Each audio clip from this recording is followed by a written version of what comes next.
So what advice do I have for college graduates? Certainly, I'd invite you to apply for a job at Solar City or Tesla or SpaceX. And if not, then if that doesn't work for whatever reason, then apply to jobs at other companies in that arena or try starting a company.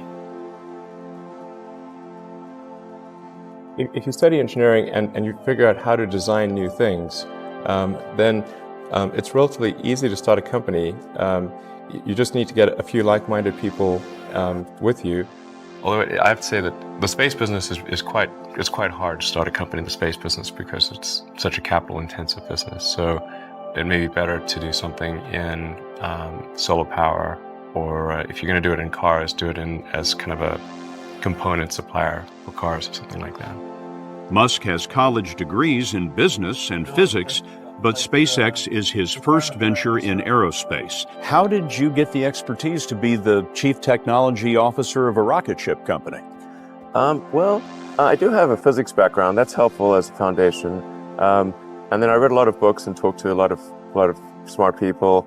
Don't just follow the trend. You may have heard me say that it's good to think in terms of the physics approach of first principles, which is, rather than reasoning by analogy, you boil things down to the most fundamental truths you can imagine, and you reason up from there.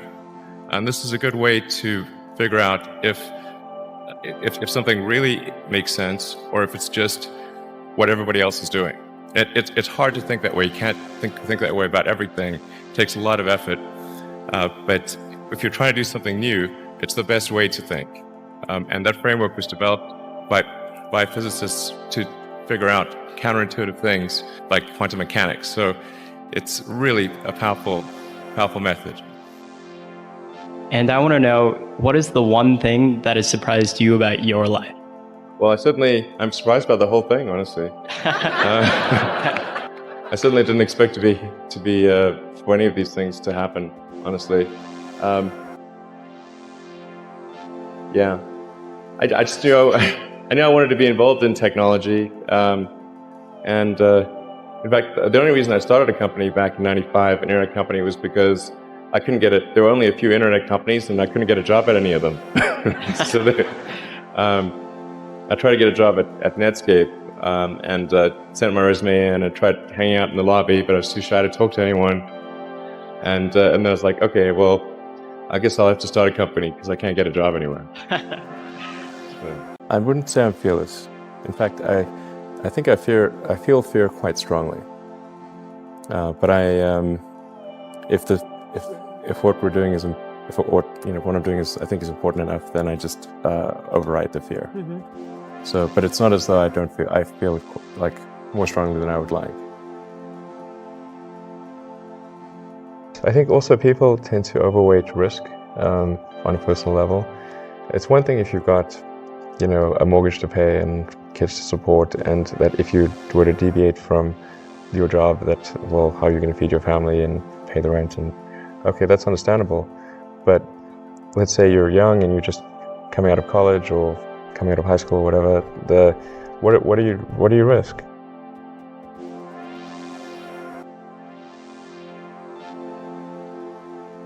You're not going to starve. I mean, right. It's really certainly not in any kind of modern economy. It's so easy to earn enough money just to live somewhere and eat food. I don't know what are they afraid of? They're mostly afraid of failure, I think.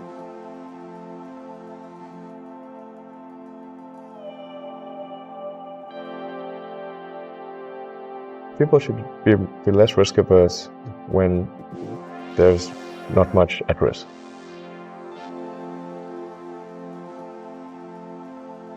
What is education? Like, you're basically downloading data and algorithms into your brain, and it's actually amazingly bad in conventional education, because it shouldn't be like this huge chore. Like, the more you can gamify the process of learning, the better.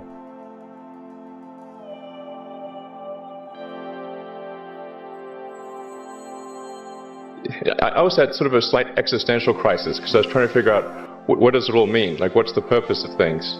And I came to the conclusion that if we can advance the the knowledge of the world, if we can do things that expand the scope and scale of consciousness, then we're better able to ask the right questions and become more enlightened, and that's really the only way forward. What drives you? What is it that when you wake up in the morning, do you see a problem and you want to solve it? The thing that drives me is that I want to be able to think about the future and feel good about that. We're doing what we can to have the future be as good as possible, to be inspired by what is likely to happen, and to look forward to the next day. That's what really drives me is trying to figure out how to make sure that things are great and going to be so, and that's the underlying principle behind Tesla and SpaceX. Is that I think it's pretty important that we accelerate the transition to sustainable generation and consumption of energy. It's inevitable, but it matters if it happens sooner or later.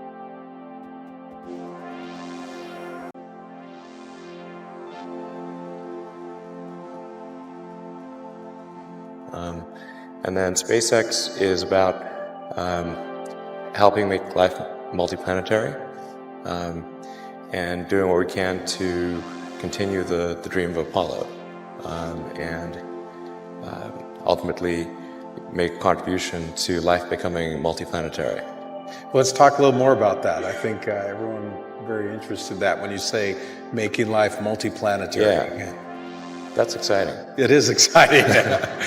So what's your vision there? I think, particularly for Americans, think about America is a nation of explorers. People came here from other parts of the world that, chose to give up the known in favor of the unknown. So I think exploration, I think the United States is a distillation of the human spirit of exploration. So that's why it appeals to Americans so much. You can see this when, say, there was a shuttle tragedy, and 7 people died, and that's terrible. But a lot of people die all the time.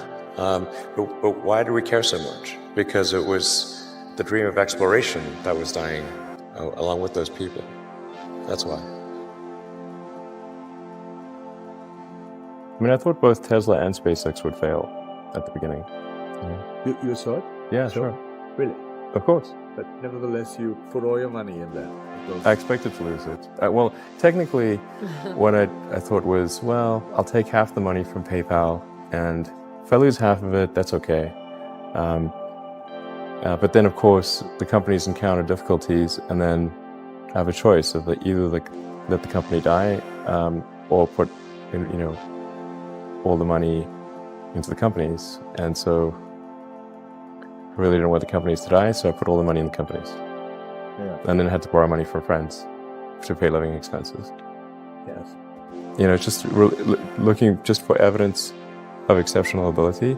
And if there's a track record of exceptional achievement, then it's likely that will continue into the future. Mm-hmm.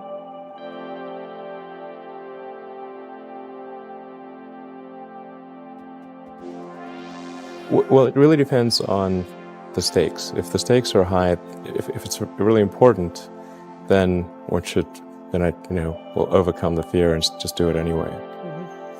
Mm-hmm. But essentially, I just drive overrides fear, but I feel the fear. It's kind of annoying. I wish I didn't. Okay. I wish I felt it less. Mm-hmm.